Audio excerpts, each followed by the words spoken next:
Con el amor no se juega, el querer es la verdad. El conocimiento de las leyes debería ser cultura general para todas las personas. Hola, ¿qué tal? Buenas tardes, sean bienvenidos nuevamente a este espacio sobre tu abogado de confianza. Quien les habla, el maestro en Derecho Carlos Alfredo, y aprovecharemos este tiempo, este lugar para dar ese asesoramiento jurídico a todas las personas que quieran enviar sus preguntas e inclusive las mismas que ya las han manifestado. Les repito mi número telefónico para que puedan enviar sus preguntas mediante WhatsApp y con todo gusto se les va a dar esa asesoría, esa resolución acá en vivo mediante el programa. El número de WhatsApp para enviar las preguntas es 22 12 05 21 22. Una vez más, 22 12 05 21 22.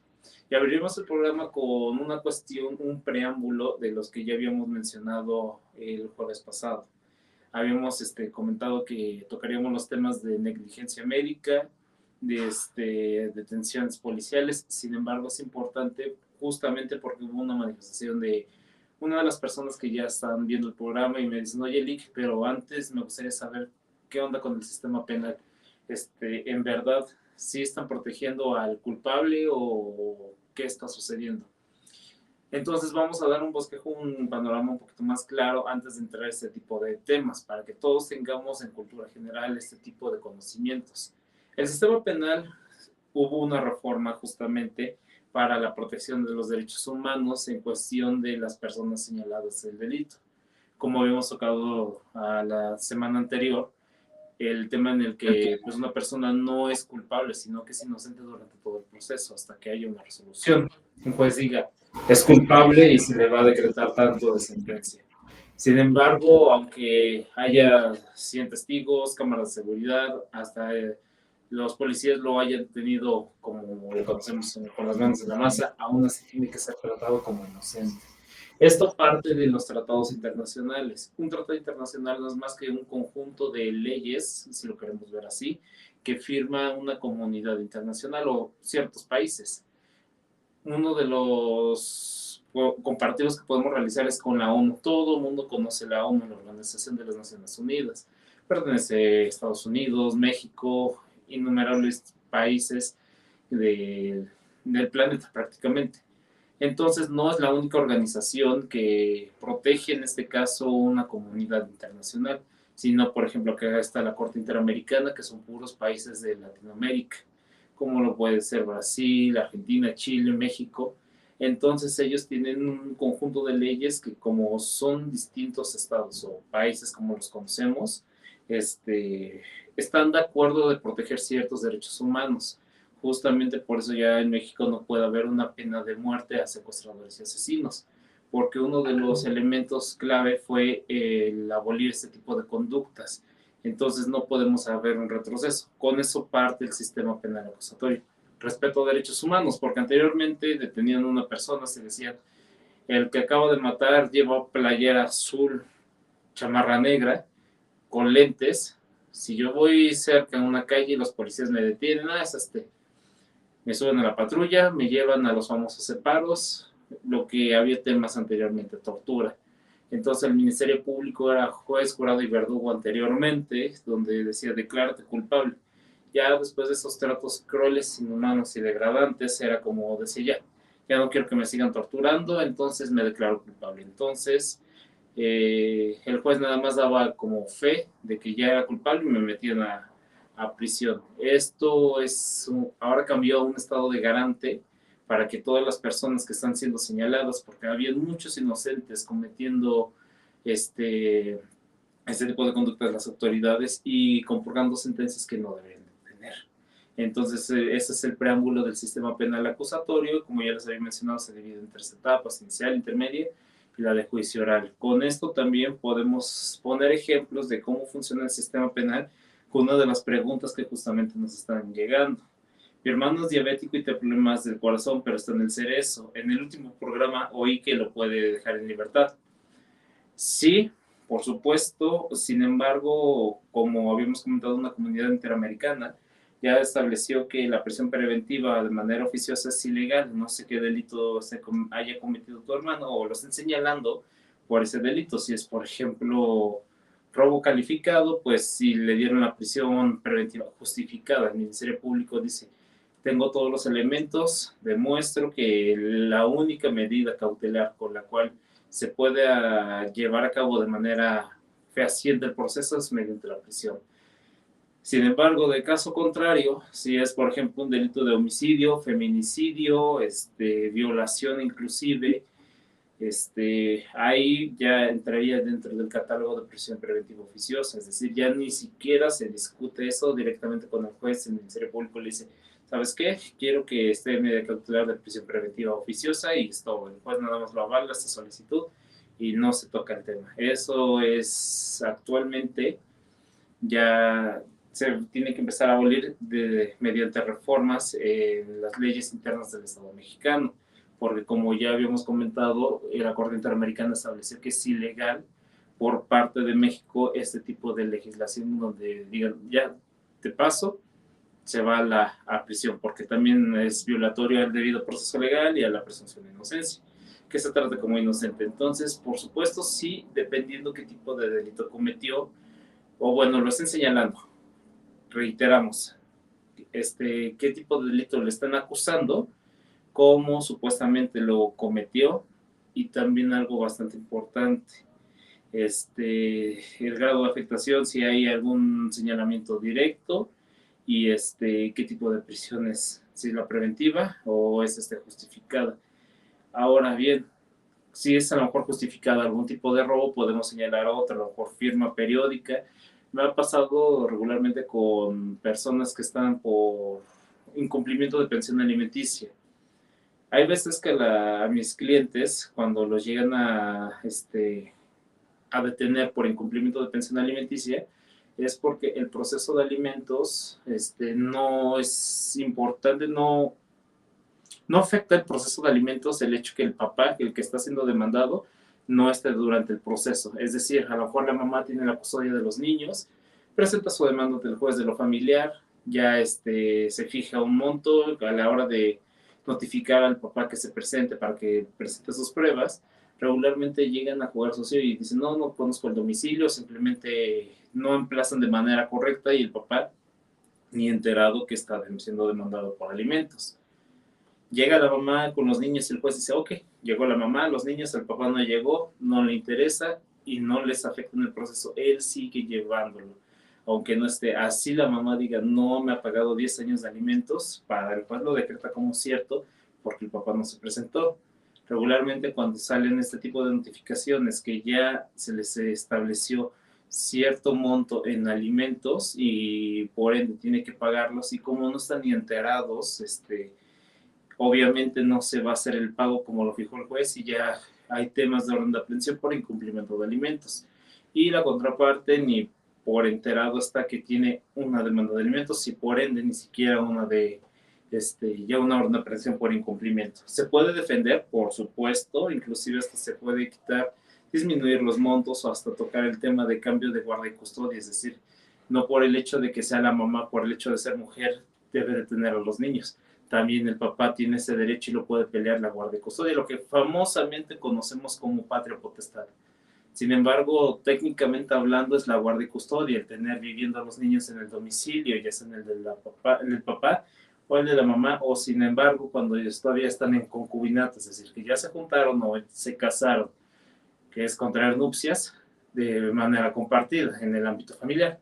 Ahora, en este tema, cuando llegan mis clientes y no, pues, ¿sabes qué? Le dije, acaban de detener a mi hermano, acaban de detener a mi hijo, hasta ellos mismos marcan, me acaban de detener por famosamente incumplimiento de alimentos. Ya piensan que los van a llevar a prisión.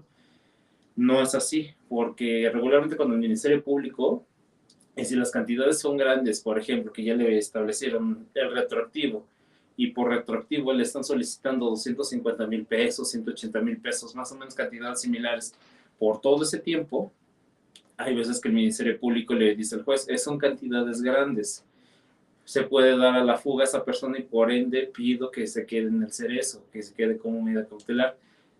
Si se puede liberar, podemos solicitar que no se dé esa medida cautelar con argumentos y con las pruebas que nosotros tengamos para una vez teniendo libertad y terminando el proceso penal, podemos dirimir el problema de manera en el ámbito familiar, lo que es la de alimentos.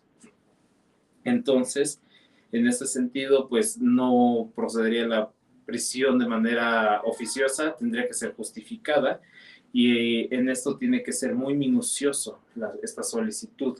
Tiene que cumplir ciertos términos y pues en este caso, en la pregunta, dependiendo si fue un delito de prisión preventiva oficiosa y con estos problemas, a mí se me hace que es un delito de prisión preventiva oficiosa, puede ser un homicidio porque si tiene esos problemas médicos, lo de la diabetes y problemas del corazón, no sé si sea hipertensión o algún soplo, alguna cuestión un poquito más técnico-médico, cuando dice el Ministerio Público, a lo mejor robó 200,000 pesos con arma de fuego, no sé, un fraude, ni siquiera utilizó armas de las famosas, los fraudes, a lo mejor vendió una casa a tres personas distintas, y se cometió ese tipo de delitos son los que me vienen a la mente. Por este tipo de problemas clínicos se me hace muy poco probable que haya determinado una prisión preventiva como medida cautelar. Entonces reitero, en esto puede ser una prisión preventiva de manera oficiosa.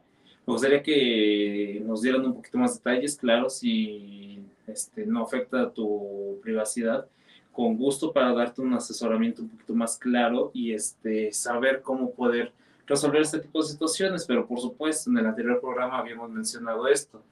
En cuestión de que tiene diabetes y el problema del corazón, no sé qué otras circunstancias tenga. Tengo un cliente justamente que está en Cerezo por homicidio calificado por un arma de fuego.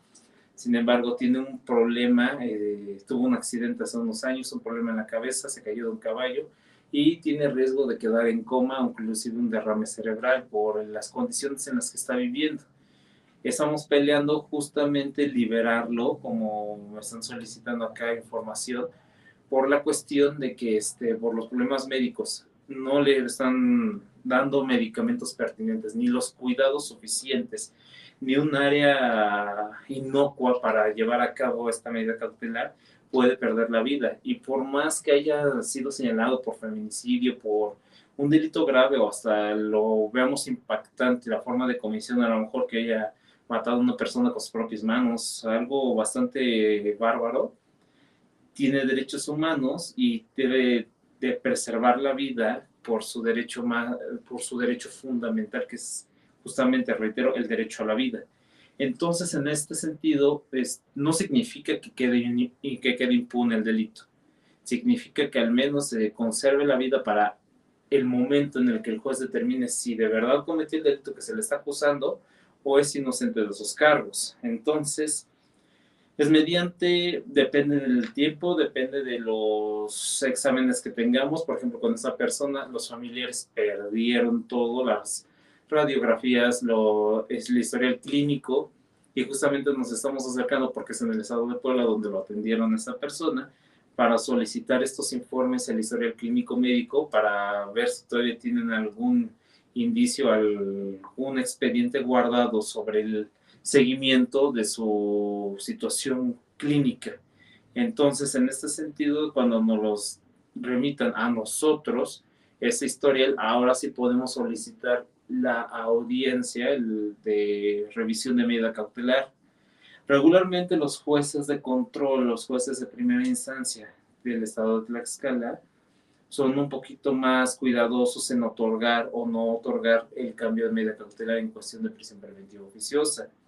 Sin embargo, si tenemos los elementos suficientes, tenemos buenos argumentos, aunque el juez de control, por supuesto, dentro de su trabajo mencione que no es suficiente y no quiere arriesgar que alguien que está señalado de un delito grave y que además hay suficientes medios de prueba, lo deje en libertad, no lo llega a otorgar. Sin embargo, pues no es el único camino. Si hay una situación por ahí que no nos agrade en cuestión de cambiar la medida cautelar, podemos ir a la apelación y hasta a la última instancia en un amparo, donde su servidor ya me han otorgado 3 amparos favorables en revisión de medida cautelar.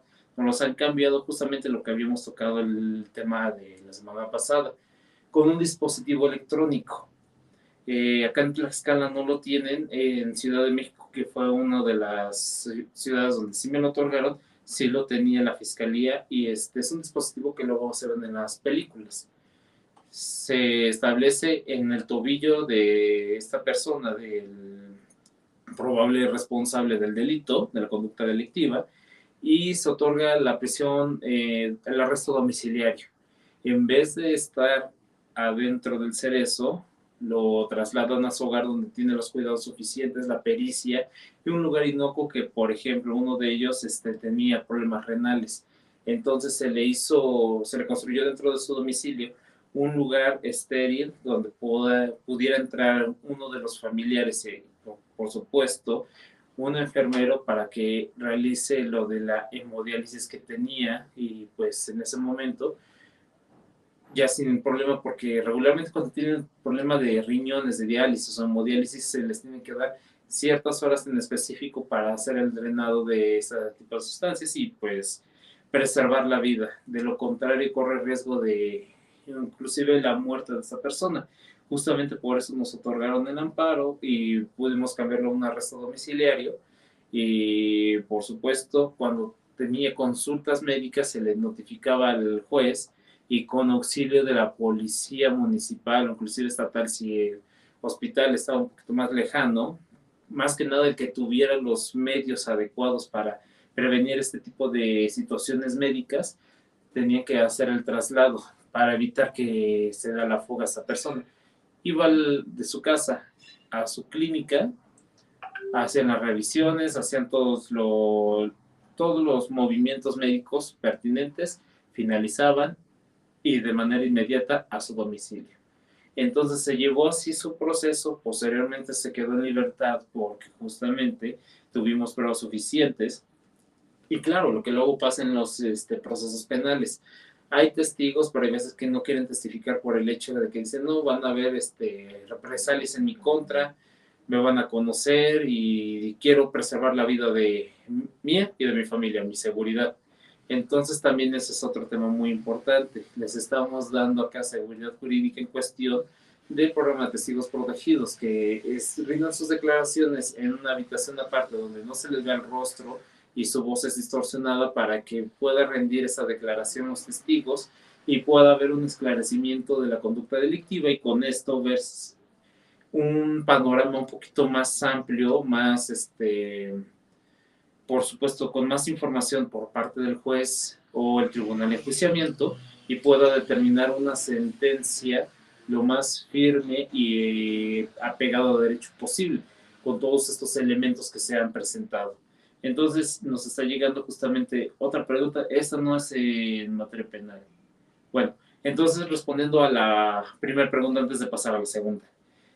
Por supuesto, se puede dejar en libertad, sin embargo, de manera condicional, por así decirlo, hasta que haya una resolución de un juez que diga es culpable o es inocente, ya con eso se puede decretar si se queda en libertad o en qué forma puede compurgar la sentencia, o si hay algún acuerdo reparatorio o alguna otra circunstancia. Entonces, si tu hermano tiene este tema, yo lo que te sugiero como primer punto es que busques todo el historial clínico de tu hermano, donde determine desde el día uno que tiene diabetes, qué cuidados debe de tener, e inclusive para que los tengan a la mano y con eso justificar algún documento que emitido justamente al Cerezo, donde está en prisión preventiva como medida cautelar, y con esto poder tocar los temas de moverlo para quitarle esa prisión preventiva. Pasamos a la otra pregunta. Licenciado, ¿qué tal? Buenas tardes. Quiero abrir una empresa. ¿Cómo la puedo dar de alta? Ok, esto es un tema que ya no es en materia penal. Qué bueno que hacen ese tipo de preguntas. Y me gustaría tener más información en esto.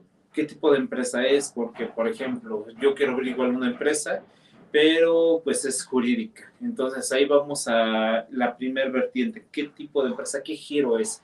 Si van a hacer, por ejemplo, seguridad pública, seguridad privada, perdón, ya he dado de alta dos empresas de seguridad privada en el estado de Puebla, ya con sus respectivas licencias de portación y uso de armas, por ejemplo, lo que es lo de los uniformes, los permisos y por supuesto la alta de esas mismas empresas. Entonces hay que ver qué tipo de giro, porque acá hay dos tipos de modalidades de la empresa. Las empresas civiles, las sociedades civiles y las sociedades mercantiles. Como una aclaración muy rápida, las mercantiles son las que se dedican a la compraventa, por ejemplo, lo que es un restaurante o una tienda deportiva, son sociedades mercantiles. Las civiles son las que se dedican a los servicios de seguridad privada, como acá hay un Soriana y el personal nada más está dentro de la tienda, ¿verdad?, para vigilarla. Esa es una sociedad civil porque están brindando un servicio. Un despacho contable, por supuesto, también es una sociedad civil como un despacho jurídico. Están brindando un servicio más no un acto de compraventa, como por ejemplo sería el vender una concesionaria de vehículos que venden los autos. Ahí sí serían sociedades mercantiles. Y si es una sociedad mercantil, ¿qué tipo de sociedades? Hay 8 tipos de sociedades, como las comandantes simple, por acciones, acciones simplificadas, y con esto hay que ver el objetivo de la empresa para saber hacerle su traje a la medida. Si es una civil, por ejemplo, que quieres brindar algún servicio de contabilidad o algo así, tendría que ser una sociedad civil, la más famosa sociedad civil de capital variable o SADCB. Pero hay empresas que se me han acercado y me dicen, oye, ¿sabes qué? La voy a iniciar, pero la quiero iniciar sólida. Tengo nombre, tengo logo, ok, perfecto. Hay que ver qué número de socios tenemos. Y ya con eso, cómo va a ser la aportación de la sociedad para crear la empresa. Como primer punto es que me digas con cuántos socios vas a abrir la empresa. 3, 4, 5, y ya con eso podemos ver el partaguas para que veamos cuánto van a aportar cada socio. Hay sociedades que nos permiten que cada socio diga, ok, yo voy a aportar el lugar, yo voy a aportar todo el inmobiliario, yo voy a aportar 250,000 pesos. Por supuesto, se puede. Y acá es muy importante mencionar esto porque vamos a ver la repartición de las utilidades por socio, es decir, que a lo mejor el que aportó 300,000 pesos y el que aportó el inmobiliario, que el inmobiliario son 150,000 pesos, un ejemplo, va a tener mayor por parte de la empresa o mayor número de acciones, como se le llamaría, la persona que aporta más dinero. Todo esto queda en los famosos estatutos. Cuando se va a crear una empresa, no nada más es buscar el lugar y querer darla de alta. Es que todos deben tener responsabilidades, todos tienen que tener obligaciones, derechos, por supuesto, y tienen que estar al corriente en cuestión de impuestos, porque uno de los requisitos es que cada uno tenga bien su tema de impuestos, tenga su firma electrónica, y ya con eso también sacar el de la empresa. ¿Por qué? Pues se van a quedar, va a tener RFC la empresa, por supuesto, porque vamos en temas muy básicos de derecho. Hay dos tipos de personas morales y que es lo que es una empresa. Al formarse una sociedad, se vuelve una persona esa empresa, y por supuesto tiene ese derecho de sacar su RFC para darla de alta y no haya ningún problema en cuestión con los impuestos que les estoy haciendo mención. Otra de las situaciones también aparte es de que tengan en claro cómo va a ser el reparto de utilidades y las pérdidas, porque en toda empresa hay pérdidas. Entonces se queda dentro de los estatutos quién va a ser la mesa directiva, quién va a ser los accionistas, pero igual otra situación bastante importante, el registro de la marca.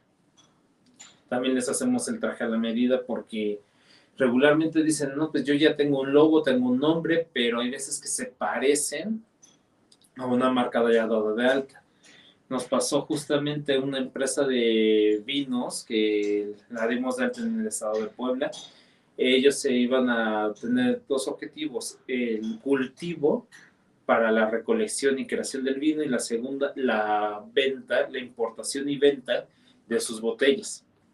Entonces, en este tipo de circunstancia, tenían el nombre comercial, por ejemplo, Coca-Cola, pero el nombre legal, refrescos y aguas, tienen que ponerle su nombre jurídico prácticamente, su nombre ya legal en esta situación. Por ejemplo, Mi nombre, acá como conocen, Carlos Alfredo, pero tengo mi nombre jurídico, que es mi nombre completo con apellidos. Entonces, también hay que ver cómo este tipo de situaciones.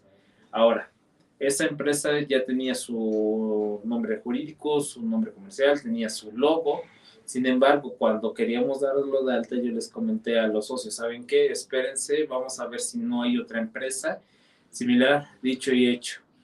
Nos dieron la negativa del registro de la marca por situación que allá había una empresa en Querétaro con un nombre similar y con un logotipo, el diseño, o como vulgarmente le llaman, el dibujo, algo similar a lo que ya estamos nosotros solicitando registrar. Entonces se hizo las modificaciones correspondientes, volvimos a hacer la solicitud de la búsqueda de que no haya alguna otra empresa y temas de confusión, temas de propiedad intelectual, para que se pudiera dar de alta la empresa. Posteriormente ya se hicieron modificaciones y nos dieron luz verde. Sin embargo, en ese momento habían 7 personas interesadas en la mesa directiva y quienes iban a iniciar el proyecto, los socios mayoritarios. Entonces, la persona que me contactó me mencionó, no quiero que el nombre comercial se quede registrado a nombre de los 7, porque hay veces que van, vienen, hacen unos cambios, tanto despidos, o simplemente ya sabes que ya no quiero formar parte de la empresa, me llevo lo que me toca de la misma y me voy, a lo mejor formo la mía propia, muchas situaciones que se van dando dentro de la práctica y dentro de los años en el manejo de la misma.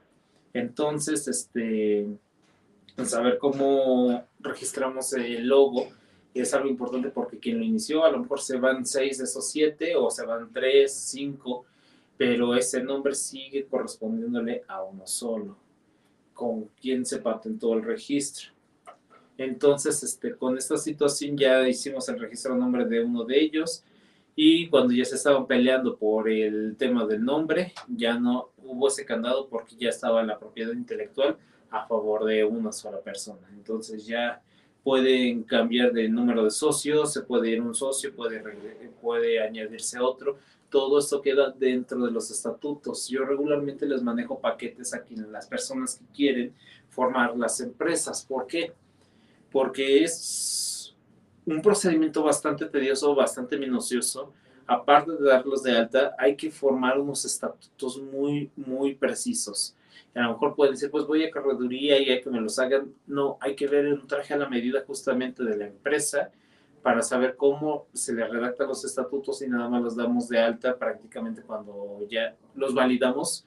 Corrijo, los validamos cuando ya demos de alta a la empresa a través de correduría pública, pero los paquetes que les manejo es a través, igual si tienen plataformas de internet, ojo con los famosos términos y condiciones. Muchas personas, incluyéndome hace años, teníamos de que veíamos en el celular, acepto términos y condiciones, ponemos la palomita para que dejen de molestar y aceptar. Sin embargo, ese es un contrato, es como si me dieran un documento en hoja, en papel, y yo estoy plasmando mi firma. El hecho de que le pongo la palomita y le pongo a aceptar, estoy firmando y estoy dando la autorización. Y esos términos y condiciones también, y los avisos de privacidad que también están en paquete junto con el registro de la empresa, con la formación de los estatutos, reglamento interno, modificación de los mismos, las actas de la asamblea, todo ese tipo de situaciones se les manejamos el paquete, depende del tipo de empresa que quieran dar de alta. Entonces regreso al tema de a lo del aviso de privacidad y lo de términos y condiciones. A veces que quedamos como de qué pasó y más las aplicaciones en el teléfono de dudosa procedencia de préstamos, porque ya enviaron mensajes de texto a mis amigos, a mis familiares, a mis contactos, porque yo acepté los términos y condiciones. Nos sentimos vulnerables en ese aspecto de cómo obtuvieron los números telefónicos, porque yo les di la autorización en los términos y condiciones de acceder a mi información y hacer una búsqueda en cuestión de incumplimiento de alguno de los términos. Entonces, ojo con eso, y como recomendación, dejando a un lado el tema de lo de las empresas, lean bien siempre que entren a un website, tengan una aplicación, qué términos y condiciones están aceptando. Es muy importante leerlos y saber, porque muchos dicen, híjole, van a tener la información de mis cookies, es decir, todo el historial de búsquedas que tengo en Google, en YouTube, van a saber mis gustos y con esto hasta dentro de los términos y condiciones pueden establecer el poder activar los micrófonos de manera intermitente y pueden escuchar las conversaciones para saber mis gustos, mis tendencias y por supuesto de ahí manejar un tema de los anuncios. Por eso luego vemos que estamos con el celular, estamos platicando de un tema, entro a Google y justamente, por ejemplo, estoy hablando de que quiero comprarle una casa a mi perro, porque apenas lo acabo de adoptar. Adopción bastante importante. Adopten también a los amiguitos de cuatro patas. Pero volvemos a lo mismo. Entonces, estoy hablando con uno de mis amigos. ¿Sabes qué? Quiero comprarle una casa al perrito, lo acabo de adoptar y voy a buscar nombres también para darle un buen hogar. Luego entro a mi teléfono y me sale un anuncio en YouTube para cuando quiero poner una canción y ya está Mercado Libre o Amazon enviándome anuncios de que así la venta de platitos, de collares, de casas para perros y me quedo, ¿por qué? Acepté términos y condiciones. Entonces a lo mejor lo vemos inclusive ridículo, pero de este tipo de empresas se llevan sus ganancias porque hacen un algoritmo, venden el algoritmo y por supuesto hacen esa publicidad para nosotros, nos acercan todo este tipo de situaciones, pero eso se maneja igual en paquete dentro de las empresas. Claro, si por ejemplo dicen ¿no? de seguridad privada, pues no tenemos más que hacer que de términos y condiciones en cuestión de que haya, es un tema muy importante cuando firman, ¿qué les gusta? Soriana, Ahorrará, o una tienda de conveniencia, firma un contrato de que les demos un personal cada 10 horas, personal distinto, para que haga la vigilancia del lugar. Entonces firmamos el contrato, este viene en paquete también, lo que son con las empresas. Contratos laborales con nuestros trabajadores, les decimos, ok, ¿cuántos trabajadores vas a tener? No, pues tantos, les hacemos sus contratos laborales y aparte contratos con los clientes, lo que son Soriana, Aurrera, Walmart, Sam's, de que dicen, les voy a mandar cierto número de elementos de seguridad privada, aquí van a estar vigilando. Esos son los clientes quienes van a adquirir lo que están ofreciendo las empresas. Entonces, regularmente cuando firman ese contrato, por ejemplo, y reiteramos el tema de que mandemos a Guardia de Seguridad, firman, pero aparte firman la constancia del contrato de términos y condiciones. Y uno de esos que regularmente les hago a las empresas por seguridad de sus trabajadores está que en cuestiones de índole de máxima peligrosidad, por ejemplo, que lleguen armados con arma de fuego, no se van a hacer responsables porque tenemos el tema del resguardo a la vida de los trabajadores. Podemos manejarles que detengan a las personas que se llevan los productos, por supuesto, hacen la detención y que tienen que tener el conocimiento suficiente, porque hay veces que no hay capacitaciones y hay veces que el personal de seguridad privada no sabe qué hacer si ve a una persona que se está robando los productos de la tienda que está vigilando. Entonces viene tema de responsabilidad por parte de la empresa que está ofreciendo ese tipo de servicios. Por eso tienen que capacitarlos. Regresando a eso, si establecemos en términos y condiciones que es obligación del guardia que está en turno el realizar la detención de las personas cuando están cometiendo algún delito de robo, por supuesto, y tienen que tener el conocimiento que lo tienen que llevar directamente a la autoridad más cercana posible, a Policía Municipal, marcar 911, ya policía, un agente del Ministerio Público, entonces pues ellos deben tener conocimiento. Sin embargo, igual dentro de esos términos y condiciones, establecer que si hay una situación de alta peligrosidad, no se van a ser responsables porque no debe de tener un entrenamiento muy especializado en el uso de armas de fuego, y más cuando se ponga en riesgo su vida. Por eso hay también este tipo de contratos, este tipo de paquetes que le decimos a las empresas de seguridad privada. ¿Sabes qué? Te voy a hacer tus contratos para tus clientes de que les vas a dar un guardia que tenga su famosa macana y con eso hace la vigilancia. Paquete básico, por ejemplo, que llamamos. Sin embargo, también si quieren algo más especializado, que ya tienen productos de máxima importancia o de este, alto índice de costo, entonces ahora sí manejamos otro paquete que ya tengan arma de fuego y que puedan hacer uso de la misma. Por eso va más caro porque tenemos que tener la capacitación, el manejo y los permisos suficientes. Pero cuando hay un tema de que llegan con una pistola y llegan varios, 3, 4 personas, entonces con eso podemos proteger a la empresa, podemos proteger al trabajador, al guardia de seguridad, y si después van a reclamar, con el tema de los términos y condiciones aceptados, ya con esto podemos asegurar la empresa. Por eso es muy importante tener un asesoramiento justamente para hacerle el traje a la medida a la empresa que quieren desarrollar. Entonces ya es muy independiente. Pueden dar de alta el logotipo, pueden dar de alta el nombre y posteriormente ya hacerlo el nombre, hacer la empresa ya con estatutos y todo, jurídicamente hablando. Uno de los ejemplos que ahorita que me están andando me mencionan, se puede dar de alta el nombre y el logo sin hacer la empresa, por supuesto, también. Uno de los ejemplos más rápido que se me viene a la mente, las personas que les encanta el deporte de las tacleadas, del fútbol americano.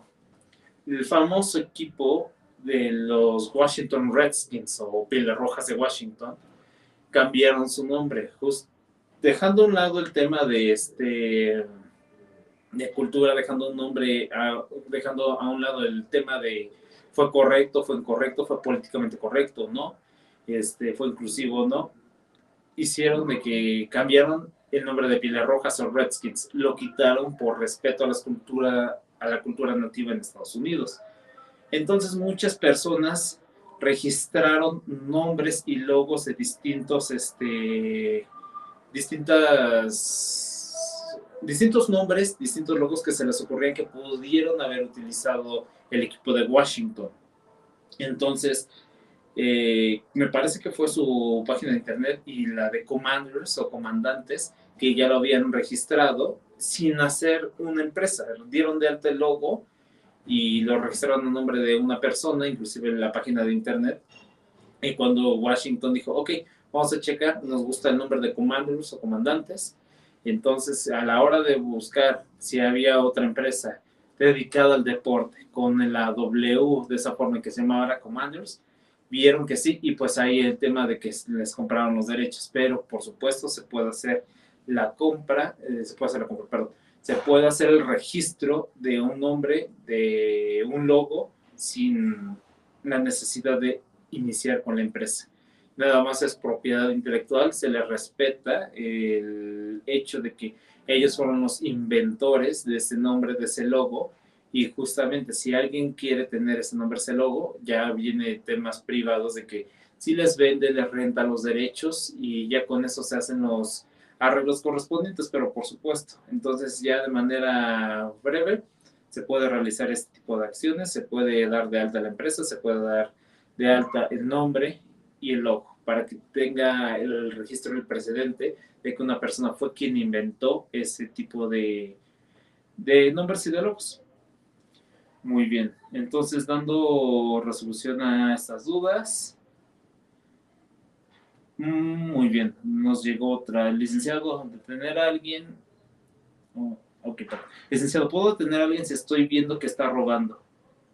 Muy bien, ok, esta es una pregunta, es de otro tema, ya cambiamos tema distinto de materia corporativa, regresamos a materia penal. Por supuesto, la ley marca que toda persona, cualquier ciudadano puede detener a alguien en el momento que está cometiendo el delito o inclusive justo después de haberlo cometido. Por ejemplo, estoy saliendo de acá del programa y estoy viendo que están quitando la llanta a un auto. Por supuesto, puedo detenerlo, pero tengo que estar 100% seguro que no sea su vehículo. Hay veces que ya las personas que se dedican a este tipo de conductas son tan astutos que sus maniobras parecen que son los dueños. De que, chin, se me pinchó la llanta, ahora la voy a cambiar, y de repente se van. O simplemente se escucho, deténganlo, o veo que la policía lo está persiguiendo. Por supuesto, tengo el deber e inclusive la obligación de hacer la detención. Sin embargo, donde hay obligaciones también hay ciertos límites. Hay algo que se llama principios generales de derecho que se tienen que respetar, que ninguna persona está obligada a lo imposible. Si estoy viendo que lleva un arma de fuego y pues obviamente se quiere abrir paso, yo no lo voy a detener, le dejo esa tarea a la policía. Yo lo único que puedo hacer es marcar 911 o si se acerca un policía le puedo decir, se fue corriendo para allá. Es todo. No puedo arriesgar mi vida, no puedo hacer algo imposible justamente para apoyar, pero en cierta medida, dando el señalamiento de qué dirección tomó, qué aspecto tenía, testificando. Con eso no entró en responsabilidad penal, pero en cuestión de una detención de que no, pues ya se llevaron alguna moto, se llevaron inclusive dinero, pues por supuesto se puede hacer la detención ciudadana, pero cuidado, si detienen a una persona, cuidado con el uso de la fuerza, porque hay veces que es desmedido, nada más es para neutralizar, porque luego llegan dos, tres personas y ya le quieren pegar, le quieren meter una paliza, como se le conoce, o inclusive hasta temas de linchamiento que han sido muy populares últimamente. Claro, y se entiende la preocupación de la ciudadanía de que dicen que policía no hace nada. Lamentablemente, pues si tuvieran mejores sueldos los policías, tuvieran mayor capacitación, podrían hacer otro tipo de trabajo, pero eso lo dejaremos a tema de juicio y ya lo platicaremos en otra ocasión dentro de este mismo programa, porque es un tema bastante extenso y con muchos puntos, muchos preámbulos que hay que tener en observancia, porque cuando le tiramos en contra de un policía no tenemos el punto de vista de un policía y viceversa. Hay veces que el policía no tiene el punto de vista de la ciudadanía, entonces pues es mejor nutrir con lo que se tiene en información. Entonces sí, si se hace la detención de esa persona, estoy viendo ya se robó el dinero, la cartera, el celular de otro ciudadano que pasó, lo puedo detener con la fuerza necesaria, no desmedida, para únicamente neutralizarlo y llevarlo al policía más cercano. Nada de que ya se juntaron tres, ahora golpearlo, o yo mismo lo quiero golpear. No. Entonces, si no hay policía cercano, hacer una llamada rápida al 911 sin que se dé la fuga, o si está en llamada, se me escapa decirle, ¿saben que lo detuve? Pero se me escapó cuando estoy haciendo la llamada, se fue para tal dirección. Entonces hay que tener igual la pericia suficiente de cómo cometer las acciones, de cómo ejecutarlas, porque justamente si es culpable la persona, llegan dos, tres, lo golpean de manera salvaje, puede entrar en temas de impunidad. Por ese solo hecho, pueden dejarlo en libertad, que no se decrete una legalidad de detención, e inclusive decir, no, pues esta persona solo estaba pasando, lo golpearon hasta victimizarlo. Es cuestión de estrategia, es cuestión de profilaxis, es cuestión de manejar los conocimientos que se tienen con los elementos de prueba que ya se están por aportar. Pero todos estos temas también los vamos a ir abordando posteriormente. Y ya que tenemos un poquito más claro la situación de un sistema penal, de cómo funciona, inclusive se pudieron responder algunas dudas, podemos ya el siguiente programa, por supuesto, tocar el tema de negligencia médica, porque igual justamente una de las personas que nos están viendo, me lo encontré en el Cerezo de Apizaco y me reconoció, me saludó, muy amable, e incluso él me dijo, me gustaría que tocara el tema de que hace unos años mi hijo falleció por una negligencia médica, no le aportaron ciertos medicamentos, entonces sería muy bueno que compartiera ese tipo de información hacia nosotros. Por supuesto se le va a hacer caso con otro tipo de temas que también los trataremos al aire la siguiente semana. Y por mi parte es todo el día de hoy y nos estamos viendo en esa misma hora, el día martes a las 4 de la tarde, para seguir con este tipo de asesorías. Muchas gracias.